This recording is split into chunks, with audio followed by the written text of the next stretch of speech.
You're sitting on your couch, scrolling through a delivery app, trying to decide between the Burger Lab, Firewood Grills, and Mama's Italian. They look like 3 different restaurants with 3 different stories. But if you were to drive to the address listed on the app, you wouldn't find a cozy dining room or a hostess. You'd find a windowless, grey warehouse in a fenced-off industrial park.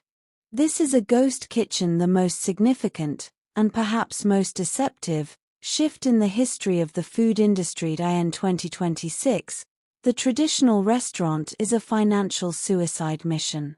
In a standard brick-and-mortar spot, the math is brutal. 30% of your money goes to food, 30% to labor, and 30% to rent and utilities. That leaves a razor-thin 10% profit margin, and that's if nothing goes wrong.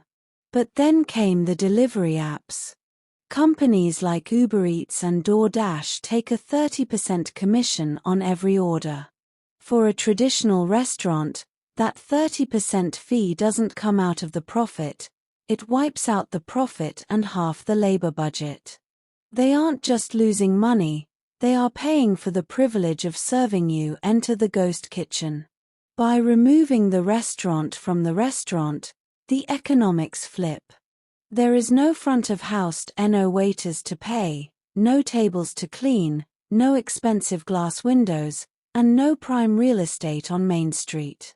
A ghost kitchen can operate out of a $10 per square foot shipping container instead of a $100 per square foot downtown corner. This creates a massive capital arbitrage. Because they saved so much on rent, they can afford the 30% delivery fee and still take home double the profit of a traditional cafe. But the real magic, and the part they don't want you to know, is the virtual brand strategy. Since there is no physical signage, one single kitchen can run 15 different restaurants from the same stove. If the data shows that people in your zip code are searching for healthy bowls at 11 a.m. and late-night wings at 11 p.m., the ghost kitchen has already won. They have outmaneuvered the local mom-and-pop shop because they aren't playing the game of cooking. They're playing the game of logistics and SEO.